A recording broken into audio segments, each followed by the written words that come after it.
Hoje vamos falar sobre guerra de clãs, especificamente de clãs criminosos. Isso ocorre em Israel, país frequentemente nas manchetes pelo conflito israelo-palestino que todos acompanharam. E o país enfrenta hoje um conflito interno e esse é amplamente esquecido pela mídia internacional. De fato, há 3 anos há um terremoto que está dividindo a comunidade árabe israelense. Lembrando que o país, com 9 milhões de habitantes, inclui 2 milhões de árabes israelenses. E, infelizmente para ela, essa comunidade está mergulhada em uma loucura sanguinária, já faz 3 anos. Loucura sanguinária, porque vamos dar alguns números, isso vai dar uma ideia da catástrofe. Em 2025, houve mais de 230 mortes dentro dessa comunidade, assassinatos por arma de fogo. Na França, com 70 milhões de habitantes, há cerca de 100 mortes por acerto de contas por ano. Isso equivaleria a 3 mil mortes anuais se aplicássemos a mesma taxa aqui. Nos últimos 3 anos, isso só aumentou. Em 2023, foram 150 mortes no ano seguinte, mais de 200 agora, quase todos os recordes foram batidos.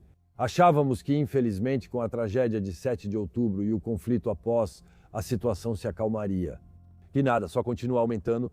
Basicamente, quem está por trás disso? São clãs árabes ultrapoderosos, ultraviolentos, que contam com centenas de membros e que disputam o controle dos negócios mafiosos locais. Ao falar em conflito mafioso, também não é com estilingues, os caras atiram uns nos outros com lança-mísseis, carros-bomba, operações direcionadas, já teve até bombas transportadas por drones, isso aí para atingir os adversários. Pouco se fala, mas organizações criminosas israelenses estão entre as mais profissionais e violentas do mundo. Vamos entender melhor o cenário criminoso local. Israel, como qualquer país, obviamente abriga criminalidade. Aliás, David Ben-Gurion, pai fundador do Estado de Israel e primeiro-ministro, declarou em 1948, citando as palavras de um famoso poeta: "Só seremos um Estado normal quando tivermos a primeira prostituta judia, o primeiro ladrão judeu e o primeiro policial judeu." Desde então, o Estado se normalizou porque há cerca de 15 famílias mafiosas que brigam entre si. Portanto, o fenômeno não é novo. Pela primeira vez, em 1977, o governo israelense reconheceu a existência de um crime organizado e de um fenômeno bastante grave que começava a parasitar o país. A questão é que essas organizações criminosas prosperaram bastante, porque o governo tinha outras prioridades, tinha outros problemas para resolver, principalmente combater o terrorismo, defender o país e suas fronteiras. Então, basicamente, a gente meio que esqueceu que existia um crime organizado que pôde prosperar um pouco nas sombras, tranquilamente, e, em parte, controlar a sociedade local para o desespero dos habitantes israelenses. Então, essas famílias mafiosas, que são mais ou menos umas 15, têm nomes famosos que todo mundo conhece, como os Alperon, os Abergil, etc, etc. Eles administram vários cassinos no leste europeu, pois o jogo é proibido em Israel e por isso investem no exterior. Eles, obviamente, fazem extorsão localmente, jogos de azar, tráfico de drogas, fraude financeira, cibercriminalidade. Essas organizações são sólidas devido à grande circulação de armas. Há pessoas que fizeram o serviço militar por bastante tempo, são 3 anos lá, então têm habilidades com armamentos e explosivos. Basta que você seja soldado na engenharia, você já chega com algumas habilidades de artificieiro. Aliás, uma das especialidades lá para eliminar seus inimigos é o carro-bomba. Isso é bem comum em Israel. Essas pessoas sempre se mataram alegremente ao longo dos anos, mas até então o ritmo dos assassinatos era bem menor do que hoje. Ou seja, eram 10, 15 mortes por ano. E mesmo no auge da guerra de gangues, que aconteceu em 2014, tínhamos 15, 20 mortos no ano, não muito mais do que isso. E já tinham denunciado o escândalo, a mídia assumiu o tema e a polícia agiu. Todos perguntavam: o que estão fazendo? Deixaram esses criminosos prosperarem? Já passou da hora de agir. E então, a polícia israelense começou a agir contra essas famílias mafiosas, até praticamente erradicá-las, prender seus membros e enfraquecê-las.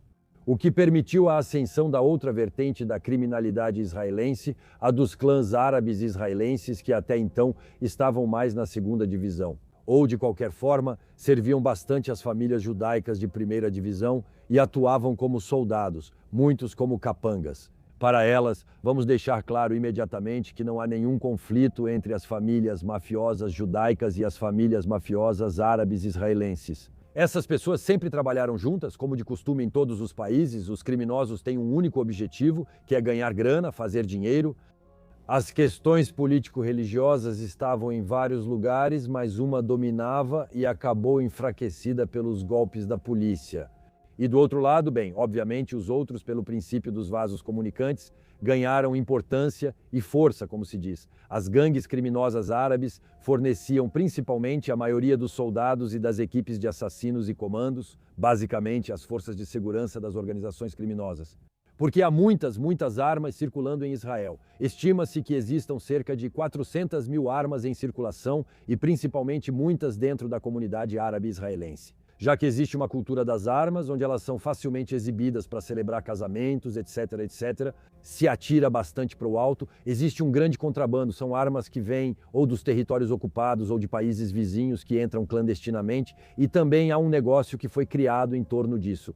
Ou seja, há soldados de Tzahal que também retiram armas clandestinamente para revendê-las dos depósitos do exército. Então, esse fenômeno de saque dos depósitos militares é tão preocupante que a seção de investigação da Polícia Militar criou uma unidade dedicada em 2012 para combater esse fenômeno. Porque, de repente, desde 2023, houve essa explosão de violência, esse conflito que se generalizou entre os clãs criminosos árabes.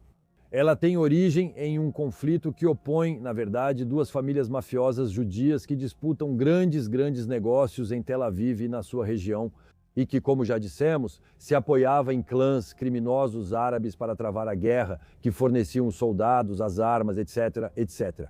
E o conflito, na verdade, saiu do controle porque eles usaram clãs criminosos árabes, que eram primos, isso mesmo, em alguns casos, e então acabaram se enfrentando. E essa guerra criminosa acabou virando uma vendetta de clãs que não tem fim, onde se misturam negócios, vingança familiar, etc. Esses clãs criminosos árabes atuam em negócios bastante tradicionais.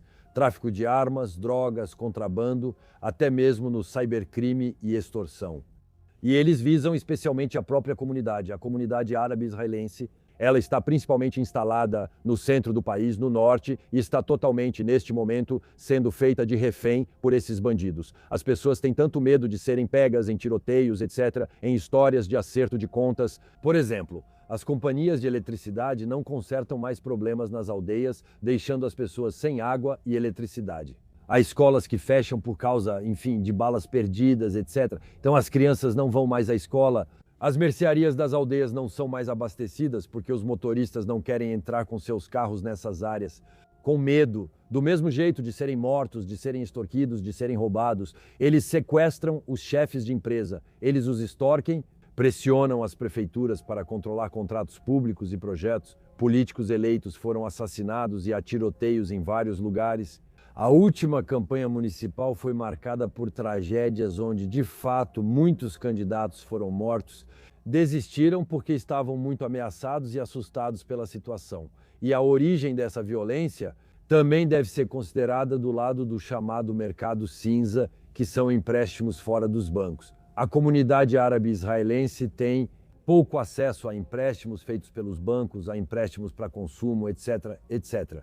Então, ela recorre a pessoas que são agiotas, especialmente esses criminosos, que lhes emprestam dinheiro. Só que o que elas não percebem é que as taxas de juros são monstruosas. E que, na verdade, mesmo que você economize dinheiro para pagar seus credores, bem, você nunca vai conseguir fazer isso. Porque toda semana o valor aumenta muito e parece não ter fim. Assim, quem não consegue pagar acaba com esses abutres nas costas. E então, às vezes, agora vemos chegar aos tribunais pessoas que são cidadãos honestos, mas que, tendo grandes dívidas com essas pessoas, foram obrigados a cometer crimes e delitos. Então, se entregar no lugar de outro por um assassinato, se prostituir para pagar a dívida, etc., basicamente é uma catástrofe total. E as autoridades da comunidade, ou seja, os políticos, os deputados árabes israelenses, estão soando o alarme. Não só, aliás, em toda a sociedade civil israelense. Há pessoas que estão soando o alarme dizendo já não é mais possível ter uma situação assim dentro do país, um caos desses. E por outro lado, a comunidade árabe israelense, seus líderes, bem, eles acusam o governo de abandoná-los, basicamente porque eles apresentam alguns números, eles dizem basicamente só 15% dos casos vão parar nos tribunais. Não há assassinos presos, não há etc. Basicamente não há recursos suficientes, estamos um pouco abandonados. Seria necessário que a polícia israelense cuidasse um pouco da gente e da nossa comunidade? Há um deputado israelense apoiado pelo ministro do Interior, que é um pouco exaltado e radical, que propôs uma solução um pouco extrema, né? Ou seja, imitar a política americana. Basicamente, a administração Trump, como vimos em uma matéria anterior, basicamente é designar esses grupos criminosos como organizações terroristas, o que permitiria contornar certos limites legais para combatê-los e que permitiria à polícia israelense e ao Shin Bet, o serviço de inteligência interna, aplicar os métodos de combate ao terrorismo contra esses criminosos. Obrigado por nos acompanhar e principalmente não hesite em se inscrever